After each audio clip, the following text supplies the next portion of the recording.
kali ini kelompok kami akan membahas sebuah peninggalan kerajaan Majapahit, yaitu Candi Pari.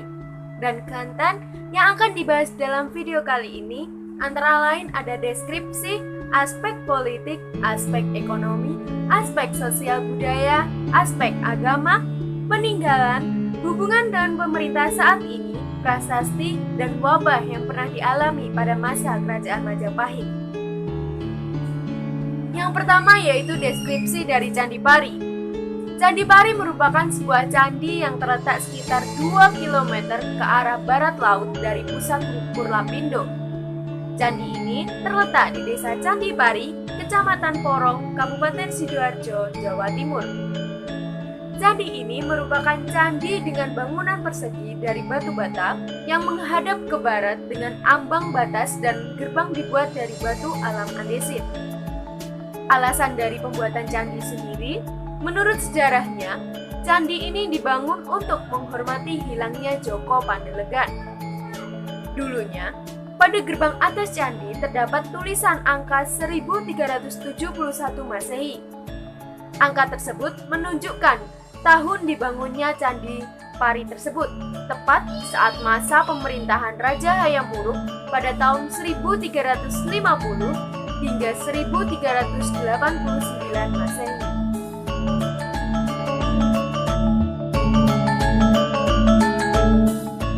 Keadaan politik Kerajaan Majapahit. Kehidupan politik Kerajaan Majapahit banyak dilalui pemberontakan dari orang dalam kerajaan. Pada Kerajaan Majapahit pula, banyak pengkhianat yang berniat untuk menggulingkan para raja Kerajaan Majapahit dari tahtanya. Inilah bagian keluarga Kerajaan Majapahit beserta para raja Kerajaan Majapahit.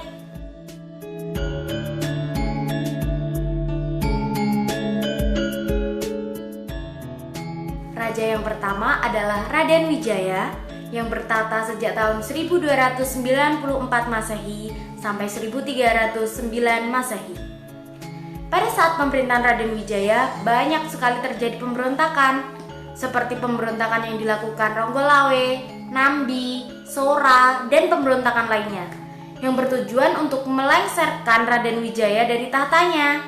Namun, dengan kecakapannya, Raden Wijaya dapat menumpas pemberontakan tersebut, hingga pada akhirnya, pada tahun 1309 Masehi, Raden Wijaya pun meninggal. Raja kedua adalah Jayanegara. Jayanegara bertata sejak tahun 1309 Masehi hingga tahun 1328 Masehi. Saat Jayanegara memerintah, terjadi pemberontakan dari orang kepercayaannya. Pemberontakan itu pun hampir saja melengsarkan Jayanegara dari kekuasaannya.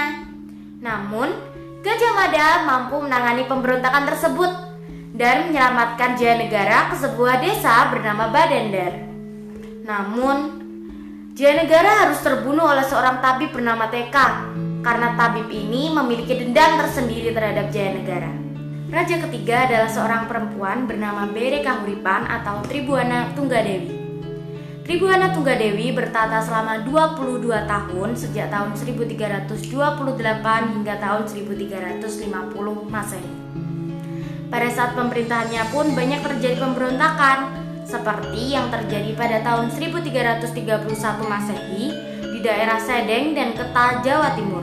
Namun, lagi-lagi Gajah Mada mampu menangani pemberontakan tersebut. Hingga akhirnya Gajah Mada pun diangkat menjadi Mahapati Kerajaan Majapahit. Namun, Tribuana Tunggadewi harus meninggal pada tahun 1350 Masehi. Raja keempat adalah Hayam Wuruk. Hayam Wuruk bertata sejak tahun 1350 Masehi hingga tahun 1389 Masehi, yakni selama 39 tahun. Pada masa pemerintahan Hayam Wuruk menjadi masa-masa keemasan dan kejayaan bagi Majapahit. Hal itu ditandai dengan luas wilayah Kerajaan Majapahit setara dengan luas wilayah Indonesia saat ini. Selain itu, Kerajaan Majapahit memiliki pengaruh yang besar terhadap negara-negara di Asia Tenggara. Dan juga pada tahun 1364, karya sastra menjadi sangat populer. Hingga akhirnya, Hayam Wuruk pun meninggal dan jabatannya kosong selama 3 tahun.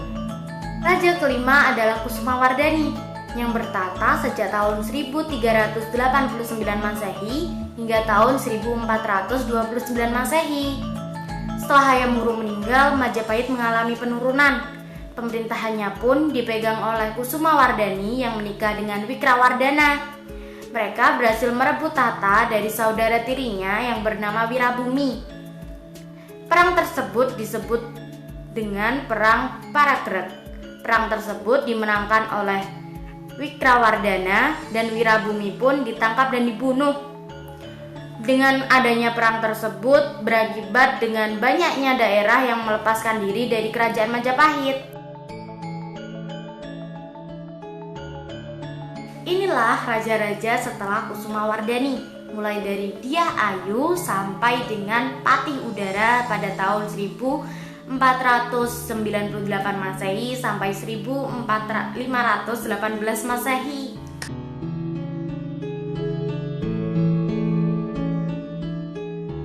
Sistem perekonomian Kerajaan Majapahit. Sistem perekonomian Kerajaan Majapahit adalah sistem agraris dan perdagangan. Banyak pekerjaan yang dilakoni oleh para rakyat Kerajaan Majapahit. Contohnya seperti pengrajin emas dan perak, penjual minuman, dan pedagang daging. Hal itu membuktikan bahwa mata pencaharian selain agraris sudah banyak terjadi di Kerajaan Majapahit. Berasal dari catatan sejarah seorang pedagang Tiongkok, Wang Tayun, menyebutkan bahwa komoditas ekspor utama dari Kerajaan Majapahit adalah seperti lada, garam, kain, dan burung kakak tua. Sedangkan komoditas impornya adalah mutiara, emas, perak, sutra, barang dari keramik, dan juga barang dari besi.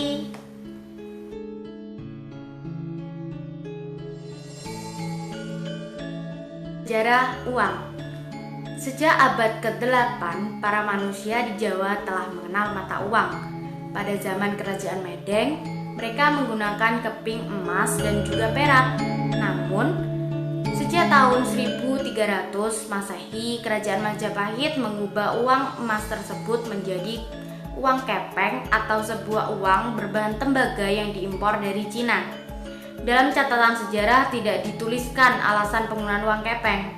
Namun, para ahli menduga bahwa hal tersebut berkaitan dengan semakin kompleksnya perekonomian di Jawa saat itu.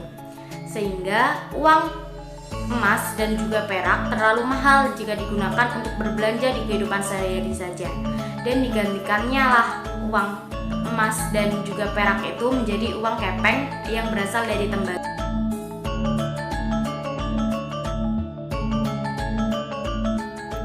Kehidupan sosial budaya. Kebudayaan penduduk Majapahit, terutama pada masa pemerintahan Hayam Wuruk, sudah sangat maju. Ditandai dengan perayaan budaya yang dirayakan setiap tahunnya. Seni dan sastra saat itu juga sangat maju, sehingga juga berperan dalam kehidupan budaya masyarakat Majapahit. Dalam kondisi kehidupan sosial yang aman dan teratur, masyarakat Majapahit mampu menghasilkan karya-karya budaya yang bermutu tinggi. Beberapa hasil budaya Majapahit yaitu berupa kitab, prasasti, dan candi. Salah satu contohnya yaitu Candi Pari itu sendiri.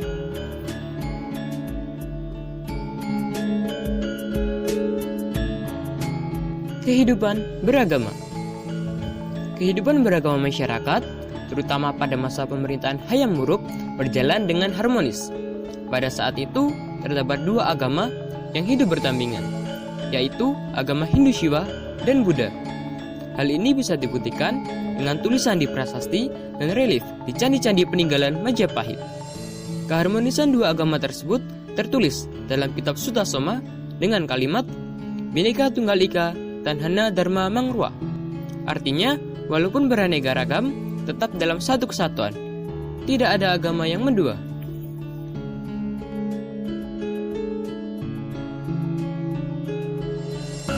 Persamaan pemerintahan.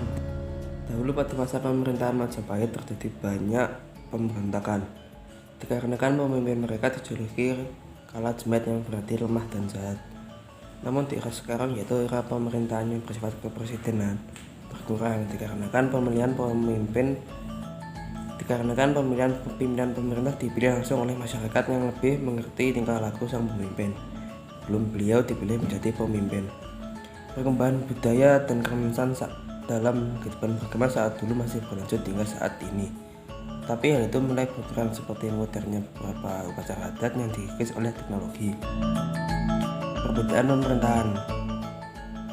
Sistem uang telah dirubah menjadi uang kertas agar lebih mudah membawa uang tersebut. Sistem pemerintahan saat ini sudah menjadi kepresidenan yang dipilih berdasarkan pilihan para masyarakat.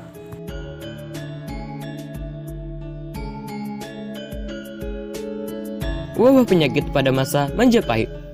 Menurut sejarah, tidak ada wabah penyakit di zaman kekuasaan Hayam Wuruk.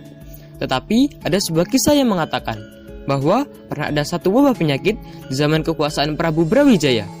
Wabah ini bernama wabah Mayangkoro, yang konon katanya disebabkan oleh keris bernama Condong Campur, yang dulunya merupakan keris kebanggaan Majapahit, lalu tergantikan dengan keris ciptaan Brawijaya bernama Sapu Ginteng. Hal tersebut membuat Condong Campur cemburu dan membuat Condong Campur menyebarkan penyakit di wilayah Majapahit. Akhirnya, Raden Brawijaya mengutus Empu Supo untuk membuat keris sengkelat yang akhirnya dapat mengalahkan Condong Campur dan membuat Condong Campur pergi jauh dari kerajaan, serta wabah penyakit tersebut menghilang. Konon katanya, saat ini Condong Campur menjadi sebuah bintang komet dan akan menyebarkan penyakit dalam kurun waktu beberapa ratus tahun sekali di wilayah kekuasaan Majapahit.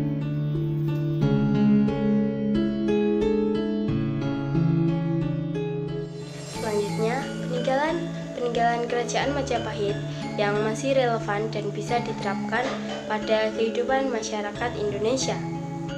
Di Indonesia bisa diterapkan semboyan ini bahwa seluruh masyarakat Indonesia merupakan saudara yang memiliki kesamaan derajat. Menerapkan kandungan semboyan kerajaan Majapahit yakni Mitreka Satata yang berasal dari Kakawi Nagara Kartagama karya Empu Prapanca yang berarti persaudaraan yang satu dengan dasar persamaan derajat. Yang kedua, contoh gemilang masa lalu Indonesia, Majapahit kadang dijadikan acuan batas politik negara Republik Indonesia saat ini. Soekarno juga mengangkat Majapahit untuk kepentingan persatuan bangsa, sedangkan Orde Baru menggunakannya untuk kepentingan perluasan dan konsolidasi kekuasaan negara. Beberapa simbol dan atribut kenegaraan Indonesia berasal dari elemen-elemen Majapahit, yakni diantaranya bendera kebangsaan negara Indonesia, sang merah putih yang berasal dari warna panji kerajaan Majapahit. Kemudian bendera armada laut perang TNI Angkatan Laut yang berupa garis-garis merah dan putih yang juga berasal dari warna kerajaan Majapahit. Dan yang keempat, yakni pengaruh Majapahit yang nyata dan berkelanjutan dalam bidang arsitektur di Indonesia. Penggambaran bentuk pavilion atau pendopo Majapahit telah menjadi inspirasi bagi arsitektur berbagai bangunan di keraton di Jawa serta pura dan kompleks